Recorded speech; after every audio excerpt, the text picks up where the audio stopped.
ꯑꯗꯨꯅ ꯁꯣꯏꯗꯅꯃꯛꯀꯤ ꯉꯝꯒꯅꯤ ꯑꯩꯈꯣꯏꯒꯤ ꯃꯍꯧꯁꯥꯒꯤ ꯂꯩꯖꯔꯝꯕ ꯃꯅꯤꯄꯨꯔꯒꯤ ꯁꯛ ꯇꯥꯛꯂꯤꯕ ꯂꯣꯛꯇꯥꯛ ꯑꯗꯨꯅ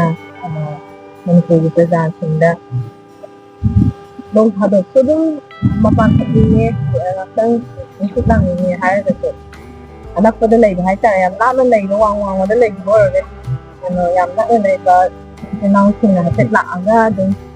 ꯁ꯭ꯋꯥꯏꯗ ꯑꯁꯦꯡꯕ ꯅꯨꯡꯁꯥ ꯁꯣꯟꯕꯒ ꯍꯥꯏꯇꯥꯔꯦꯅꯦ ꯀꯔꯤ ꯍꯥꯏꯇꯥꯔꯦ ꯑꯩꯈꯣꯏ ꯊꯕꯛꯇ ꯈꯛꯇ ꯁꯨꯝ ꯇꯧꯔ ꯂꯩꯕꯁꯤ ꯌꯥꯗꯕꯅꯤ ꯑꯩꯈꯣꯏ ꯃꯥꯏꯟꯁꯤ ꯑꯩꯈꯣꯏꯒꯤ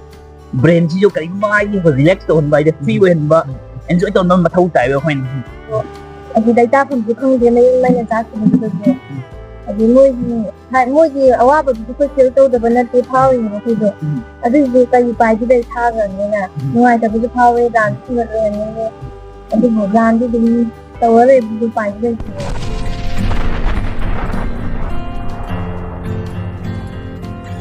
ꯃꯌꯥꯝꯅ ꯈꯨꯔꯨꯝꯖꯔꯤ ꯑꯗꯣꯝꯅ ꯌꯦꯡꯕꯤꯔꯤꯕꯁꯤ ꯄꯤꯀꯦ ꯆꯦꯅꯦꯜ ꯄꯣꯊꯥꯃꯤꯟꯅꯁꯤ ꯈꯪꯃꯤꯟꯅꯁꯤ ꯆꯦꯅꯦꯜ ꯑꯁꯤꯅ ꯉꯁꯤ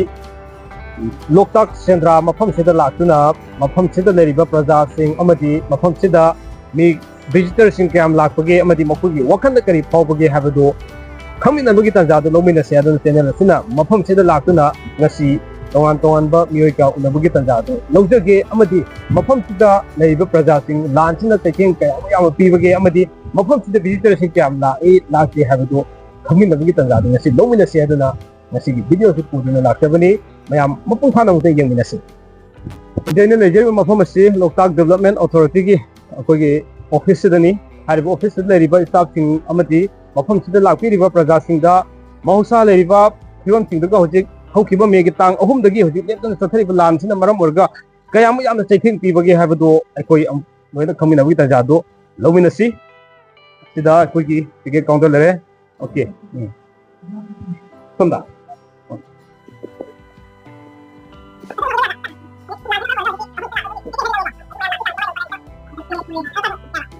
ओके जब मिंग अमता हाबियो आई बोस नाम मोरम से ओके आई नि पोखरम दिलसन आई नि पोखरम हलसन जा हजिक से कोई हौखिबा सही की मेग तांग अहुमदगी नेतन सथरिबा लानसिना मरम ओरकान सिदा मफम सिद लेरिबा कोई लोकताक पाट की फजरबा सेंद्रा की फजरबा सिंसे हुजिकी मतम से तोंगान तोंगान मफम दगी मणिपुर मफम क्या दगी अमदि स्कूल की आंग सिंग एक्सकर्शन सतु मतम ने मौसा की ओइनदि को अदु हुजिकी लाक्रे लानसिना मरम ओरकान सिदा अदु कदाय भु सिगी कनो से मफम सिगी लेबा प्रजा सिंगे तेथिंग से क्या मयाम फंगिगे तेना हारा कति ले के प्ली दगी सतर अभी बात है है मरम में है कोई सोसाइटी के लिए विभाग करता है अंदर बहुत डाइवर निकाला और मनी को कई है मना दिल्ली पति है मना अदु को हकीकी में ये जो सतर अभी बच्ची का लेबाक का जान मरम हो है करना नती बिहाई हुआ है अदुबो अखोइना हमजे हमजे थिनरिबो वफमदि लेबो कोई सोसाइटी सिना सही के आगे ममान दगी लन तवना बोटिंग सर्विस तवना डिजिटल या दा कोइना कोई सिना दा डाउन तगा सही या mai ले कोई पतना तो तबला मरम दी कहना दा डिजिटल लाइफ अदुबो मपान होतगी हाना दिदा मतंदरी पालंदरी डिजिटल केला कोहेन मंदिरा बगे तोम यादवी केला दा मफम से लैजरीबा कोई सोसाइटी फैमिली की होता है सोसाइटी मतबी का पे मंदिर मेंटेनेंस जा डिजिटल तंबा अदगी ये मतलब हम तरह की मयाम में तवम बादू सही मस्जिदा एकदम डाउन ऑन तक है लगता है नरान अच्छी कोई कदम तो वह हो जाता है मस्जिद में कोई सोसाइटी की मेंबर्स की मस्जिद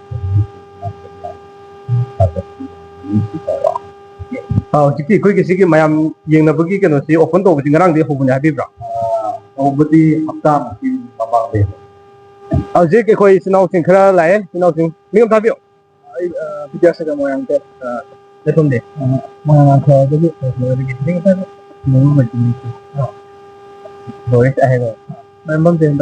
ꯃꯐꯝꯁꯤꯗ ꯀꯩꯗꯧꯕ ꯂꯥꯛꯄꯤꯕꯅꯣ?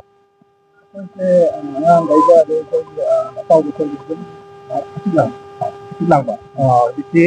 ꯌꯨꯝꯗꯒꯤ ꯂꯥꯛꯄꯤꯕꯅꯦꯕꯀꯣ ꯑꯩꯈꯣꯏꯁꯦ ꯔꯤꯂꯤꯐ ꯀꯦꯝꯗꯒꯤ ꯂꯥꯛꯄ ꯑꯣꯀꯦ ꯔꯤꯂꯤꯐ ꯀꯦꯝ ꯀꯔꯝꯕ ꯔꯤꯂꯤꯐ ꯀꯦꯝ ꯂꯩꯕꯤꯒꯦ? ꯔꯤꯂꯤꯐ ꯀꯦꯝꯗ ꯑꯩ ꯏꯁꯥꯃꯛꯀꯤ ꯃꯣꯏꯔꯥꯡ ꯃꯆꯥꯅꯦꯕꯀꯣ ꯑꯩꯅ ꯔꯤꯂꯤꯐ ꯚꯣꯂꯨꯟꯇꯤꯌꯔ ꯂꯩ ꯑꯗꯨꯝ ꯚꯣꯂꯨꯟꯇꯤꯌꯔꯅꯦ ꯑꯗꯣ ꯍꯧꯖꯤꯛꯁꯤ ꯂꯥꯟꯁꯤꯅ ꯃꯔꯝ ꯑꯣꯏꯔꯀꯥꯟꯁꯤꯗ ꯃꯐꯝꯁꯤꯗ ꯍꯧꯖꯤꯛꯀꯤ ꯃꯇꯝꯁꯦ ꯑꯩꯈꯣꯏꯒꯤ ꯚꯤꯖꯤꯇꯔꯁꯤꯡꯁꯦ ꯂꯣꯛꯇꯥꯛ ꯏꯃꯥꯒꯤ ꯃꯊꯥꯏꯒꯣꯟꯁꯤꯗ ꯌꯦꯡꯕꯁꯤ ꯑꯗꯨꯛꯀꯤ ꯃꯇꯤꯛ ꯂꯥꯛꯄ ꯃꯇꯝꯅꯦ ꯄ꯭ꯂꯁ ꯑꯗꯨꯒꯤ ꯃꯊꯛꯇ ꯁ꯭ꯀꯨꯜꯒꯤ ꯑꯦꯛꯁꯀꯔꯁꯟ ꯂꯥꯛꯄ ꯃꯇꯝꯅꯦ ꯃꯐꯝꯁꯤ ꯑꯗꯨꯛꯀꯤ ꯃꯇꯤꯛ ꯃꯤ ꯆꯤꯛꯅ ꯆꯥꯏꯅꯕ ꯉꯝꯗꯕꯉꯩ ꯂꯩꯔꯝꯕ ꯃꯇꯝꯅꯦ ꯍꯥꯏꯇꯥꯔꯦ ꯑꯗꯨꯕꯨ ꯍꯧꯈꯤꯕ ꯃꯦꯒꯤ ꯇꯥꯡ 3ꯗꯒꯤ ꯊꯣꯛꯂꯛꯏꯕ ꯂꯥꯟꯁꯤꯅ ꯃꯔꯝ ꯑꯣꯏꯔꯀꯥꯟꯁꯤꯗ ꯃꯐꯝꯁꯤ ꯏꯆꯤꯛ ꯆꯤꯛꯅ ꯂꯩꯔꯝꯕ ꯃꯐꯝꯁꯤꯗ ꯋꯥꯈꯜꯗ ꯀꯔꯤ ꯐꯥꯎꯕꯤ? ꯋꯥꯈꯜꯁꯦ ꯍꯥꯏꯗꯤ ꯑꯗꯨꯝ ꯃꯃꯥꯡ ꯆꯍꯤꯗꯒꯤ ꯍꯧꯔꯦ ꯍꯥꯏꯗꯤ ꯑꯗꯨꯝ ꯅꯨꯡꯉꯥꯏ ꯍꯥꯏꯕꯗꯤ ꯌꯥꯗ꯭ꯔꯦ ꯍꯧꯖꯤꯛꯇꯤ ꯑꯩꯈꯣই ꯃꯅꯤꯄꯨꯔꯒꯤ ꯅꯨꯡꯉꯥꯏ ꯍꯥꯏꯕꯗꯤ ꯌꯥꯗ꯭ꯔꯦ ꯅꯨꯡꯉꯥꯏ ꯍꯥꯏꯕꯗꯤ ꯌꯥꯗ꯭ꯔꯦ ꯀꯩ ꯍꯥꯏꯐꯝ ꯆꯤꯟꯅ ꯍꯥꯏꯕ ꯉꯝꯗ꯭ꯔꯦ ꯍꯥꯏꯇꯥꯔꯦꯀꯣ ꯌꯥꯝ ꯍꯥꯏꯗꯤ ꯑꯩꯅ ꯋꯥꯔꯤꯁꯤꯗꯒꯤ ꯍꯦꯟꯅ ꯑꯩꯒ ꯃꯣꯏ ꯏꯅꯥꯎꯁꯤꯡꯁꯤꯅ ꯍꯦꯟꯅ ꯋꯥꯔꯤꯅꯤ ꯆꯤꯟꯅ ꯍꯥꯏꯕ ꯉꯝꯗ꯭ꯔꯦ ꯑꯦꯛꯁꯄ꯭ꯔꯦꯁ ꯇꯧꯕ ꯆꯤꯟꯅ ꯉꯝꯗ꯭ꯔꯦ ꯋꯥꯕ ꯑꯗꯨꯛꯀꯤ ꯃꯇꯤꯛ ꯋꯥꯕ ꯃꯦꯟꯇꯦꯜꯂꯤ ꯑꯩꯅ ꯋꯥꯕ ꯑꯗꯣ तसेंना मफमसिदा लोकताक डेवलपमेंट अथॉरिटी मियोय क्या उनजरे अदुगा मफमसिगी विजिटर्सिंग उनजब मतमदा यामन पुनु सिबा अखोगी मफमसिदा येंग लाकपा मी ताक ताक तारगसो मी अमनिदि येंग लाइ हादन कोन उनजब मतमदा अंगा अमा मासे सिजिपुरदगी नि रातापुरदगी हौखिबा मेगी तांग अहुमदगी थोलैबा लानसिगी चैथेंग नंगलबा हात मने हजिक उनबिरिदो महा खकी उनबगी तांकक्सिमदि आई तोंगाना नसिगी अपुनबा तांकक्सिगा पुंजदना महा खकी उनबगी तांका अमोयना आई मयामदो उथोकचरके मागी वारिसि मपुं फाना तामिनबगी तजादा नोमिनसि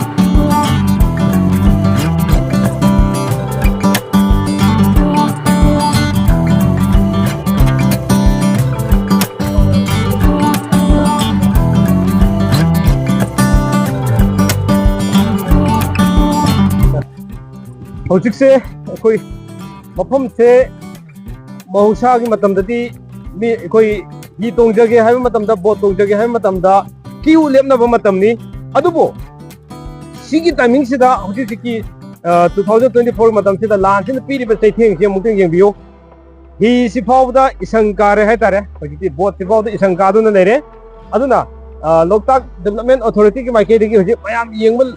याबगी खुदोंग चाबसु पिबिरबनी मसीने हेना हराव कुमई ओइना लेहनबा नतबा मयामदा कोइना थमजनिंगिदि कइनो हाबा मतमदा अखोइगी अवाबु वाखनसे खक्तंग अखोइना अदुम सिगी वाखन अवाबु वाखन खक्तदा अखोइना लेबा तारगदि वाखनसे नुवाइ थोकगी केनोसि याव यावददि ताबदि यारोइदबनिना ngakhtang mafam sida laga mind fresh tobagi timing do akoi ngasigi video si yengbiraga loktak mafam sida yengba lakbiu aduga awabu wakhan myam sidi ngakhtang orsi koi potha aduna ngakhtang orsi mikup umata orsi mind fresh tobagi aduga nuaiba mikup to akoi lominasi hojik relief camp da leriba inmate singda inmate kya so hojik lak mafam sida lakbiduna ngakhtang mind fresh tobagi lakbi haiba targa so visitor de dum khad dum lai adu mayam yamna मखा ताना ngasi video si yengbiraga visitor sing mapu khana dum lapiu habiti aikandege adu khoigi tan haidare amtang ngajage ningam thabiu kala ipham ya mafam da kunna lai ra kamai do koi thoi ge no koi adu mafam si mausa di mi singna chaina bungam dana sigi taning si go lagune अखोगी बोट तोंगे है तार तो क्यों ले तोंगन है तारे को अदुगो लान सिना मरम ओरगा हजि तीरि बसे चेंग सि मफम नि ता ता है तारे सिगी फिवम सि उगु मतम वखन के फॉबिंग ni ka dan ka मदि दिन से अदि दिन ला नि मपुं फाना दि लागबि को अदो हजि दिन मयाम दा ला निमगि अपाम लेब्रा के को मयाम दा ला हन दन क्यों अदो लान सिना मरम ओरगा पीरि बसे चेंग से अखोगी सागी जगह है तारे को कदाय फो चेंग के फंगिरग kể hai đứa nó cũng hòa với cái này rồi cái không thờ thì không cái tờ đó thì nó không Yang nungai je jen ko. Adun nungai je thok ro ko. Thank you, thank you. Na lak na ta tar ga so. Phom sida visitor sik khara mo khido mo lak ko hore. Ado ko gi sakna ra vi ten mangka su lak ma le. Mangka mi nem ta un je ho ya ga ra. Person amani hida hang ge. Koi Local Development Authority na mafam sida koi irang le tar ga so mayam chi yengba lak pi hai gi apil lam kana to bi re ta re ko. Ado hojik se Sigi matam se mahausa di school gi excursion chatpa matam mafam se dam thina chaina bangam dana mi lak matam ne hatare adubo nungsi khaba ko gi phada khaba lokta ima gi masai gol se da mi si tak ko se da okana gari phobi hojiki oi ba kiban tangki laita da matam sida di bisu kuti ba hai tare yum da gi wang ma lan ki matam da yum da le hoi ba mi sing da ngai rồi da ba ka da phau ba adu da sayam ba di lak ki ta bu wakhan ini kita lah tak mau suhai tare fakna na kai ba la aga sing ni sit ada siap itu mau sa de ba da de ha na ko tho ko ji thong na me hin ni ta sing su ada ta ma se kan de hai bi wa khan lon thong na ji phau kan ni na khan le ko ji ni ba ado phok ni thau do kin ji de ti khan se ni ta ni ai ba thong do ni na ai da akwai yi tong da ten da akwai yi ngam da na ta lai ni na di ten da do da la ga thamang da ni na than de ta bu nong kha do chi ko na ta thuk lo ha di awa na ta de ni na ma mai da lo ha da ngam de akwai ti si dai da yi ya tha ti ama ji ha ta ma ni ta ni ta ba ado ti ta ai su ma bang ti hi ma si la la de da ado ma ni ko ni ni na ta ni ade diga mo ada lak yo no ta yang ni ha ru de e ta ru si na ti na ni ko na ti na pong ni ni na ko da la ni ba ke ba ado ko gi makha ta na hang jeni ngi ko ten ma ga hojik se seng na awa bu wakhan mayam thing che si jagi ngak tang or se koi nuai bu gi mi ko ma natraga mind fresh atang to thok se mafam se la ga so de na ma gi koi to bu ngam ni ha bi kan bi ra nong na to oi ba ga di Manipur gi praja si kari wa kham thamin ge kai di ngam de so i ma ngam da ni akhoi di ma sa ni da ma Manipur ko khat ta ni da dokta ni na Manipur gi praja sing da dong ha do so dong ma pan ni ne sang ni lang ni ha da so anak pada lai hai ta yam la ma lai wang da lai bo re ano yam da lai ba nang sing na tet la aga dong hai da se wa ni ka so hon ba ga hai ta ne wakan hokan ni na se kal la pi yo hai ta ge thank you yam nungai je jan dagi matam yam kuina login ning di ha dare ko yam thengna jab si yam nungai je ado soidan ki chan sa takpiri Manipur gi praja mayam tak mind fresh to boina soidan ki lak bi wa bi sam ge awa wakan ga kan lai bi am na de dare ko hosik ara ko mi khra di unare mi amani khakane lai si ara ko khra si unajare aduga ko gi sakna rabi folk singer chan manga su thengna jab yam nuai ji adu mafam si gi leiba praja sing koi nga yo liba tat ona tragal koi gi fam si da dukan fam mi bas imagine sing si da mokoi gi wakan da kari wakan mokoi gi hosik gi matam si da ohung lai si da kari fawi have the so unabugi tanja to phanguri che ma'am tamina se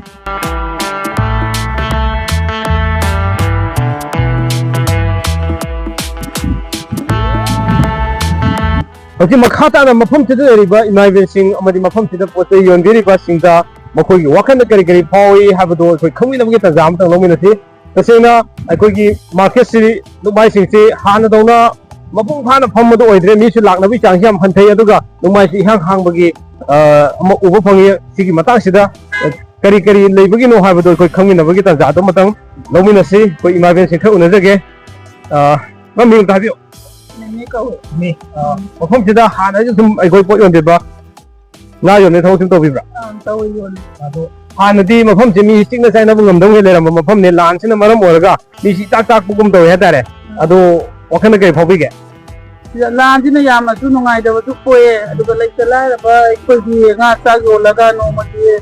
lupa sa ma masani ma ꯇꯣꯡꯂꯒ ꯑꯗꯣ ꯑꯉꯥꯡ ꯂꯥꯏꯔꯤꯛ ꯂꯥꯏꯁꯨ ꯇꯝꯍꯜꯂꯒ ꯆꯦꯡ ꯆꯥꯛ ꯋꯥꯠꯂꯒ ꯆꯔꯥ ꯄꯨꯗꯨꯅꯔꯤꯕ ꯉꯥꯛꯇꯅꯦꯕꯀꯣ ꯑꯔꯩ ꯃꯇꯦꯡ ꯄꯨꯗꯧꯅꯗꯦꯕ ꯑꯗꯨꯒ ꯍꯟꯗꯛꯀꯤ ꯂꯥꯟꯁꯤꯗ ꯀꯔꯤ ꯌꯥꯝꯅ ꯋꯥꯕꯗ ꯈꯝ ꯊꯦꯡꯂꯦ ꯍꯥꯏꯅꯤꯡꯉꯥꯏ ꯂꯩꯇꯔꯦ ꯋꯥꯕꯗ ꯍꯥꯏꯗꯤ ꯑꯉꯥꯡꯒꯤ ꯕꯣꯏ ꯀꯣꯂꯣꯝ ꯐꯥꯎ ꯂꯩꯅꯉꯥꯏ ꯉꯝꯁꯤꯜꯂꯛꯇꯔꯦ ꯑꯗꯩ ꯑꯩꯈꯣꯏꯒꯤ ꯂꯣꯛꯇꯥꯛꯀꯤꯗꯤ ꯉꯥ ꯐꯥꯔꯒ ꯑꯔꯩꯕ ꯃꯤꯅ ꯐꯥꯔ ꯌꯣꯟꯖꯕ ꯑꯗꯩ ꯂꯩꯇꯕ ꯃꯤꯅ ꯂꯧꯔꯒ ꯌꯥꯏꯔꯒ ꯌꯣꯟꯖꯕꯅꯦꯕ ꯑꯗꯨ ꯃꯤꯁꯦ ꯂꯥꯛꯄ ꯌꯥꯝꯅ ꯋꯥꯠꯂꯦ ꯑꯁꯤꯒꯤ ꯃꯇꯝꯗ ꯏꯟꯖꯥꯡꯁꯦ ꯂꯣꯏꯁꯤꯟꯕꯤꯔꯒ ꯂꯥꯟꯁꯦ ꯂꯣꯏꯁꯤꯟꯕꯤꯔꯒ ꯍꯥꯟꯅꯒꯤ ꯃꯍꯧꯁꯥꯒꯤ ꯏꯪꯅ ꯆꯤꯡꯅ ꯂꯩꯕ ꯏꯪꯅ ꯆꯤꯡꯅ ꯑꯩꯈꯣꯏ ꯃꯅꯤꯄꯨꯔꯁꯤꯗ ꯇꯪꯗꯨ ꯂꯩꯇꯥꯅ ꯅꯨꯡꯉꯥꯏ ꯌꯥꯏꯐꯅ ꯂꯩꯕꯗꯨ ꯑꯣꯏꯍꯟꯕꯤ ꯄꯣꯠꯆꯩ ꯁꯤꯠꯄꯒꯤ ꯆꯥꯡꯁꯤꯗꯤ ꯀꯌꯥꯝ ꯍꯟꯊꯈ꯭ꯔꯦ ꯌꯥꯝ ꯍꯟꯊꯔꯦ ꯑꯩꯈꯣꯏꯒꯤ ꯂꯥꯟ ꯂꯥꯛꯇ꯭ꯔꯤꯉꯩ ꯃꯃꯥꯡ ꯃꯊꯪꯗꯀꯣ ꯀꯥꯂꯦꯟ ꯅꯠꯇ꯭ꯔꯁꯨ ꯅꯤꯡꯊꯝꯊꯥ ꯈꯨꯗꯤꯡꯃꯛ ꯑꯃ ꯑꯣꯏꯔꯒꯁꯨꯀꯣ ꯅꯣꯡꯃꯒꯤ ꯌꯣꯟꯕꯗ ꯂꯥꯏꯕꯛ ꯐꯔꯒꯗꯤ 10,000 10-15 ꯌꯣꯜꯂꯦ ꯑꯗꯨ ꯂꯥꯏꯕꯛ ꯊꯤꯔꯒꯅ 3,000-4,000 ꯑꯗꯨꯃꯥꯏꯅ ꯌꯣꯜꯂꯦꯕꯀꯣ ꯑꯗꯨ ꯍꯧꯖꯤꯛꯇꯤ ꯂꯨꯄꯥ 100-150 ꯌꯣꯟꯕꯗ ꯌꯥꯝ ꯋꯥꯔꯦ ꯉꯥ ꯌꯣꯜꯂꯤꯕꯩꯁꯦ ꯂꯨꯄꯥ 100-150 2,000 ꯌꯣꯟꯕꯗ ꯌꯥꯝꯅ ꯀꯔꯤ ꯍꯥꯏꯅꯤ ꯃꯤ ꯃꯌꯥꯝ ꯂꯥꯛꯄ ꯃꯇꯝꯗ 1,000 ꯌꯣꯟꯕꯗꯨ ꯌꯣꯜꯂꯤꯀꯣ ꯑꯗꯣ ꯈꯨꯂꯥꯡꯕ ꯀꯧꯅꯗꯕ ꯌꯥꯎꯅꯩ ꯂꯨꯄꯥ 100 ꯐꯥꯎ ꯌꯣꯟꯅꯗꯕ ꯌꯥꯎꯅꯩ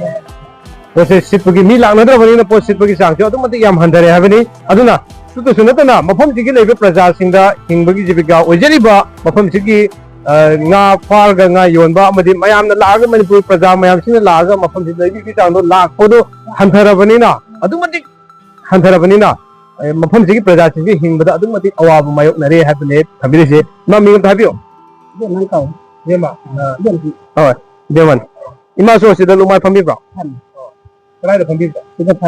ꯐꯝꯃꯦꯕ ꯑꯗꯣ ꯀꯔꯤ ꯌꯣꯟꯕꯤꯒꯦ ꯃꯥꯗꯤ ꯉꯥ ꯌꯣꯜꯂꯦ ꯀꯌꯥꯝ ꯁꯤꯠꯄꯤꯔꯒꯦ ꯉꯁꯤꯒꯤ 150 ꯍꯥꯟꯅꯗꯒꯤ ꯁꯨꯝ ꯐꯝꯕꯤꯕ꯭ꯔꯣ ꯍꯥꯟꯅꯗꯤ ꯀꯌꯥꯝ ꯁꯤꯠꯂꯝꯒꯦ ꯌꯥꯝ ꯁꯤꯠꯂꯤ ꯍꯥꯟꯅꯗꯤ ꯑꯩꯗꯤ ꯂꯥꯛꯅꯤꯅ ꯃꯤ ꯂꯥꯛꯄ ꯀꯤꯔꯛꯇ ꯂꯥꯛꯄ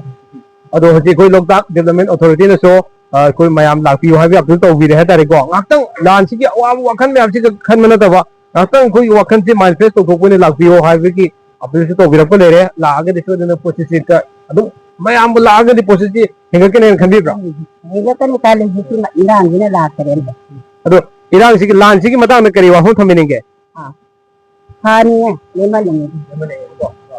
ꯃꯃꯤꯡ ꯑꯝꯇ ꯍꯥꯏꯕꯤꯌꯨ ꯑꯩꯗꯤ ꯍꯥꯏꯔꯣ ꯑꯩꯗꯤ ꯂꯥꯛꯀꯅꯤ ꯀꯧꯋꯦꯕꯀꯣ ꯑꯗꯣ ꯀꯔꯤ ꯌꯣꯟꯕꯤꯒꯦ ꯑꯩꯗꯤ ꯍꯩꯀꯛ ꯍꯋꯥꯏ ꯌꯣꯟꯕꯅꯦ ꯀꯌꯥꯝ ꯁꯤꯠꯄꯤꯔꯒꯦ ꯌꯣꯟꯗꯦ ꯃꯤ ꯂꯥꯛꯇꯕꯅꯦ ꯉꯁꯤꯒꯤ ꯀꯌꯥꯝ ꯌꯣꯟꯕꯤꯔꯒꯦ 100 ꯌꯣꯜꯂꯤ 100 ꯌꯣꯜꯂꯦꯕꯀꯣ ꯑꯗꯣ ꯑꯩꯈꯣꯏ ꯃꯊꯪꯁꯤꯗ ꯑꯩꯈꯣꯏꯒꯤ ꯒ꯭ꯔꯣꯁꯔꯤꯒꯤ ꯇꯥꯏꯞꯇ ꯍꯥꯏꯇꯥꯔꯦꯀꯣ ꯇꯣꯉꯥꯟ ꯇꯣꯉꯥꯟꯕ ꯃꯅꯥ ꯃꯁꯤꯡꯒ ꯉꯥꯒꯗꯤ ꯅꯠꯇ꯭ꯔꯦ ꯏꯇꯩꯃꯁꯤ ꯑꯗꯨꯝ ꯌꯣꯟꯕꯤꯔꯤꯁꯤ ꯁꯨꯃꯥꯏꯅ ꯁꯨꯝ ꯍꯥꯟꯅꯗꯤ ꯌꯣꯟꯕꯤꯕ꯭ꯔꯣ ꯍꯥꯟꯅꯩ ꯁꯨꯃꯥꯏꯅ ꯌꯣꯟꯕꯤꯕ ꯃꯤꯡꯗꯨꯝ ꯍꯥꯏꯕꯤꯌꯨ ꯁꯈꯤ ꯀꯧꯋꯦ ꯁꯈꯤ ꯀꯧꯋꯦꯕꯀꯣ ꯑꯗꯣ ꯉꯁꯤꯒꯤ ꯀꯌꯥꯝ ꯁꯤꯠꯄꯤꯔꯒꯦ ꯑꯁꯤꯗꯤ ꯂꯨꯄꯥ 100 ꯈꯨꯡꯒꯠꯂꯦ ꯃꯤ ꯂꯥꯛꯇꯗꯅ ꯑꯗꯨ ꯌꯥꯝꯅ ꯋꯥꯔꯦ ꯑꯩꯈꯣꯏꯁꯦ ꯃꯤ ꯄꯣꯠ ꯑꯁꯤ ꯌꯣꯟꯖꯔꯒ ꯆꯥꯛ ꯏꯁꯤꯡ ꯊꯥꯛꯇꯅ ꯑꯗꯒꯤ ꯋꯥ ꯆꯥ ꯊꯥꯛꯇꯅ ꯄꯤꯕ ꯉꯝꯗꯕꯒꯤ ꯋꯥꯗꯣ ꯑꯗꯨꯝ ꯊꯥꯛꯄꯗꯣ ꯈꯣꯠꯄꯗꯣ ꯌꯥꯝꯅ ꯄ꯭ꯔꯣꯕ꯭ꯂꯦꯝ ꯌꯥꯝ ꯆꯥꯎꯅ ꯂꯩꯔꯦ ꯍꯥꯏꯗꯤ ꯑꯊꯨꯕ ꯃꯇꯝꯗ ꯂꯣꯏꯁꯤꯟꯕꯤꯔꯒ ꯅꯨꯡꯉꯥꯏꯕ ꯄꯨꯔꯛꯅꯉꯥꯏꯒꯤ ꯑꯗꯒꯤ ꯃꯤ ꯌꯥꯝꯅꯁꯨ ꯌꯦꯡꯕ ꯀꯟꯕꯒꯤꯗꯃꯛꯇ ꯑꯩꯈꯣꯏꯅ ꯑꯁꯤꯒꯤ ꯄꯣꯠꯆꯩꯁꯤꯡꯁꯦ ꯂꯣꯏꯁꯤꯜꯂꯤꯁꯤ ꯌꯨꯝꯗ ꯑꯃꯨꯛ ꯍꯣꯟꯖꯤꯟꯗꯣꯏꯔꯣ ꯁꯤꯗ ꯃꯈꯥꯗ ꯑꯗꯨꯒ ꯁꯤꯗ ꯍꯥꯡꯉꯤꯕ ꯃꯌꯥꯝꯁꯤꯡꯁꯦ ꯑꯃꯨꯛ ꯊꯣꯛꯂꯛꯇꯦ ꯃꯤ ꯂꯥꯛꯇ꯭ꯔꯕꯅꯤꯅ ꯄꯣꯠ ꯑꯃꯨꯛ ꯌꯣꯟꯗ꯭ꯔꯤ ꯃꯣꯏꯁꯤ ꯊꯣꯛꯂꯛꯇꯕ ꯀꯌꯥꯝ ꯀꯨꯏꯔꯒꯦ ꯀꯨꯏꯔꯦ 1 ꯑꯃ ꯐꯥꯔꯦ ꯐꯥꯔꯦꯕꯀꯣ ꯑꯣꯀꯦ ꯃꯤ ꯂꯥꯛꯅꯔꯒꯗꯤ ꯑꯗꯨꯝ ꯈꯔ ꯑꯗꯨꯝ ꯊꯣꯛꯅꯔꯛꯅꯅꯦꯕꯀꯣ ꯉꯁꯤꯒꯤ ꯀꯌా ꯁꯤꯠꯄꯤꯔꯦꯕ ꯂꯨꯄा 150 ꯌꯣꯟꯕꯤꯌꯦ ꯁꯨꯃꯥꯏꯅ ꯃꯐꯝꯁꯤꯒꯤ ꯄ꯭ꯔꯖꯥꯁꯤꯡꯒꯤ ꯍꯤꯡꯅꯕꯒꯤ ꯖꯤꯕꯤꯀꯥ ꯑꯣꯏꯔꯤꯕ ꯑꯩꯈꯣꯏꯒꯤ ꯂꯣꯛꯇꯥꯛ ꯁꯦꯟꯗ꯭ꯔꯥꯒꯤ ꯄ꯭ꯔꯖꯥꯁꯤꯡ ꯑꯃꯗꯤ ꯏꯃꯥ ꯏꯕꯦꯜ ꯈꯨꯗꯤꯡꯃꯛꯁꯤꯡꯁꯤꯗ ꯑꯋꯥꯕ ꯃꯥꯌꯣꯛꯅꯔꯤꯕ ꯃꯌꯥꯝꯁꯤꯡꯁꯤ ꯑꯩꯈꯣꯏ ꯁꯣꯏꯗꯅꯃꯛꯀꯤ ꯃꯌꯥꯝꯅ ꯁꯔꯨꯛ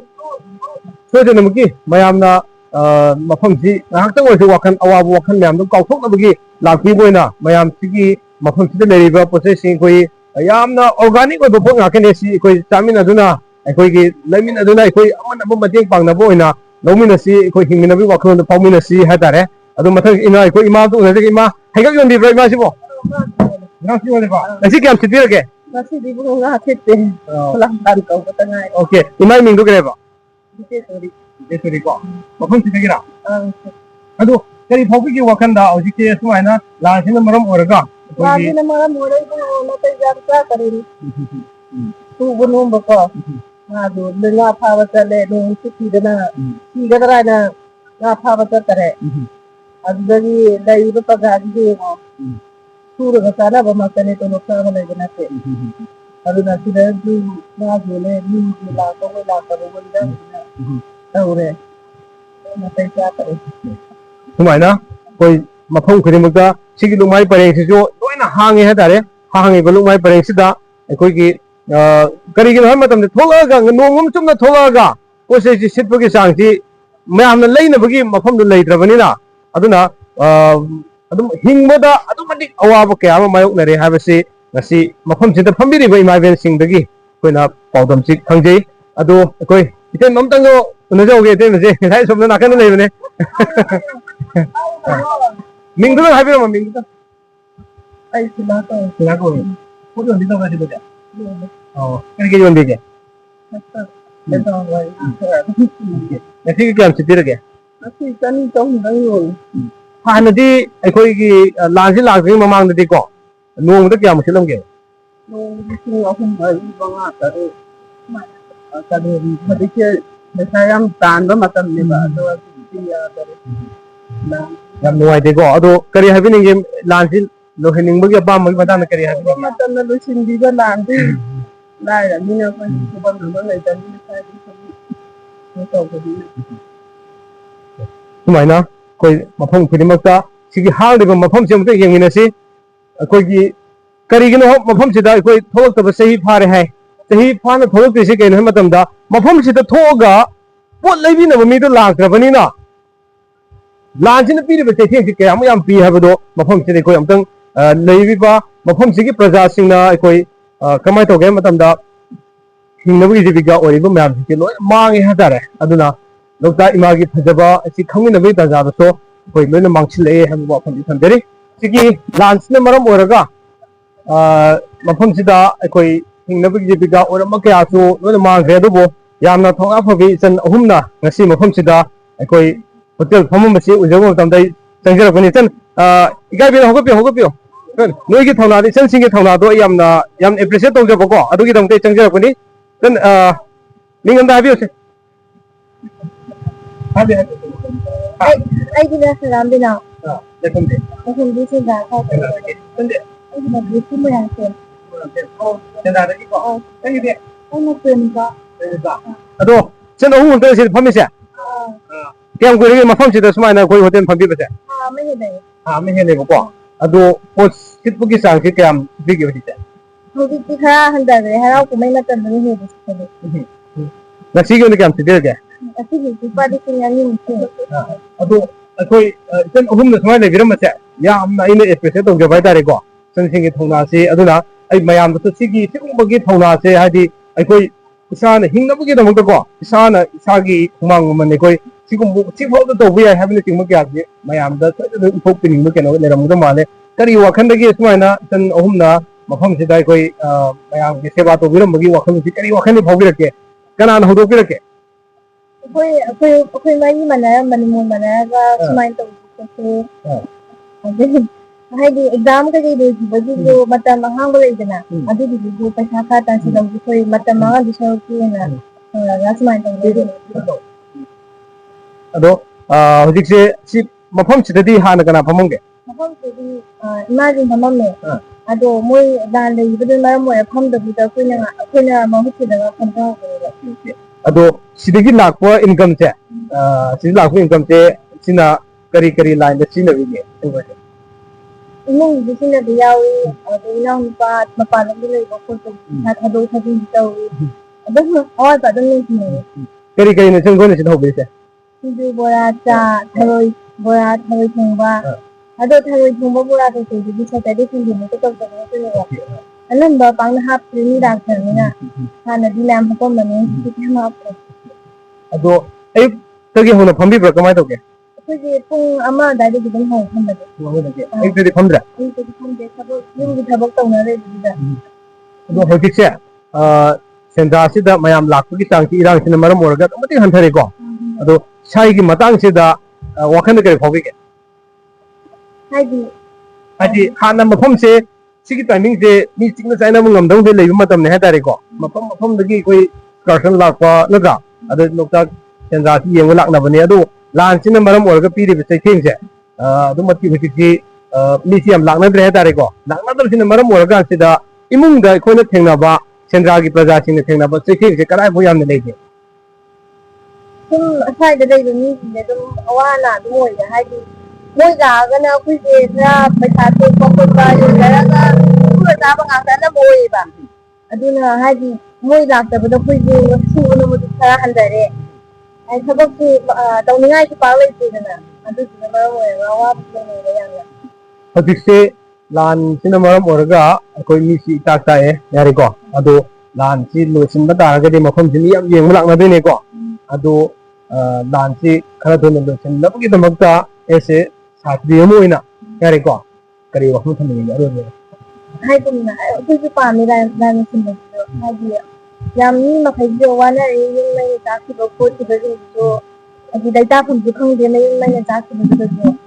I did Moji, a while because you told the Vanity power in the video. I think you buy today tavern, no, I have the power dance. I think Gandhi didn't so well to find this. Tagatari, send a home, I don't get positioning of my pop view, I don't know to say, I'm the quick Hagan in Yariko. I don't know. Hen my partner, Mapon to move view have a see, because an elgin my Katie get on the day. Koi Maponsida, Koi getting you were a Sabiramba, and now the Unazage, 100 days no being a I mean Salam put in Makaway and Rodagini. Mapom citizen like we ran up to Mapom Teloga to the Lapi. Mapom Yam, some Paodam that is Manipur later. We will talk the way that I would talk with him laughing. I'll give the Pajalan by that comedy. Hana would like to go. I do come we come the way to wait at it. Must be an issue when I put it. I can take Pajal and get them. I'm simple and then I'm going to get someone home by that. Along with the Ukimatam, the Misia, the Yam Ubiro when had a go. Adobo city, Laan, Cinnamon Oraga. Pazagrava looked at Imagi Matago Sida, La, but see, you would have a go. Do not see Matas head like Humatam, is 16 and the Matam, you walk in the Republic. Sigi Hajabasi Uru among the Yamharawi, Hajabasi Uruga, Missy Yam Lakani, Tajam the lady, do Missy, you the way to Usam Kandi, but Karimarangi, Lanyamanam, Magani, like there is in Kandi. So Pajam upon different Mapalam, whom there was my lady, away floating, away my park level guy here. So one more than the sea later, do boy fight the lack, which don't collect, the media like the Kaleva. I don't give any Pajam from me, I don't get a chill of many colors. I don't kind of need to go on by that. I'm on the Kaldium, no idea. I just pay me, I'm telling her, so I'm not promoted with them never soon. I don't put me, I'm Pantana, who recognize the Prajasingi. And expect say, how can we make it down? Oh, the toy even land in Maram Oraga, Lake Hidova Kamati Aure, there you go. Aduga, I go a Tobo Kamati Sacre, the Levaki, the Mokaso, the Totary, Aduga. I call my arm to talk on Nakano Gena, the Himahina, one Awabaki, my own like Hetarigo, but it land no give you the lady. There you go. Aduna, Lady Pipon Sida, I call Awabu Kanina Lady Mohota, Nikomton, Pukan, Manuda, Nikomton, Mapum Sida, Laga, after was a good mind test of Professor, I am young Cannon combination. I didn't know about Hoisey, Gareta, Tapaka, the Sumi, the lady, the one of my minds in brain you can buy relaxed on by the freeway and so I don't know how to when like a part of parts hanging upon the Maram with a break longer in there, and I put it at the talk shooting at all too later.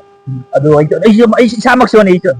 Manipur is a bad hook away telling us, I'm going to talk in brains and minds. Ask lucky going to happen. Minimum the happy power that I did. And also put it in my talk way that and want my talk was in one no idea of the power. Sige no ay wo kasi paro ga ko di thena sa khaga horen di numidang di kun ga ko aw kya mo mayo na din na tare ko sai matang si yorok matam di kari thamining kun nga ko awa ba nga sai lak ma ti ti usap ka na si ma'am ay kau thu rom ya do hoi khatik tam ga yama tho ka da nising ni yong khang nising le kun nga ka ni jong khalu da mu ka ama ma da kun jong hak ta ya dam na ti hei di hoi mai tai group amoi na sai gi ma le ba kan bai chi hoiไม่ใช่อีเอาดีกว่าคนดีต้องไปอาจจะไปทุดังในคันละคนดังเด้อซารูรสทัวร์สุดจังแล้วก็อีกคนเด้อ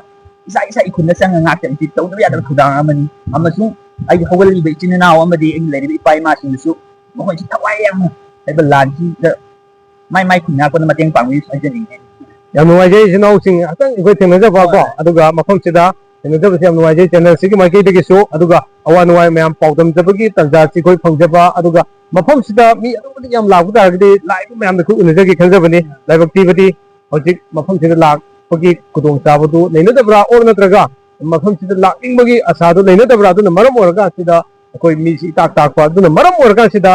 ꯁꯦꯟꯗ꯭ꯔꯥꯒꯤ ꯖꯒꯥꯁꯤꯗ ꯂꯩꯕꯤꯔꯤꯕ ꯂꯣꯛꯇꯥꯛꯀꯤ ꯖꯒꯥꯁꯤꯗ ꯂꯩꯕꯤꯔꯤꯕ ꯄ꯭ꯔꯖꯥ section ꯈ꯭ꯋꯥꯏ ꯈꯨꯗꯤꯡꯃꯛ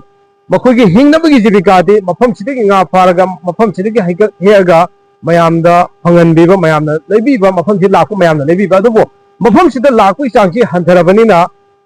ꯃꯐꯝꯁꯤꯒꯤ प्रजासिंग मफमसिगी प्रजासिंग खंगनते मणिपुर की मफम खदिमगी प्रजा खदिम लोइना वानारब ngakini aduna मफमसिगी लेबे प्रजासिंगना हेनसो अवाबा अतोप सेंथोक लंबिसि लेदबना मरम ओरगा अमति अवाबा क्या मायोनबगी पौदम सिकोइ फंगजै aduna मरम ओरगा अमति नाकन अमरमदा लोकताक डेवलपमेंट अथॉरिटी की माइकेदगी होति एकोइ मयाम येंगबे याबगी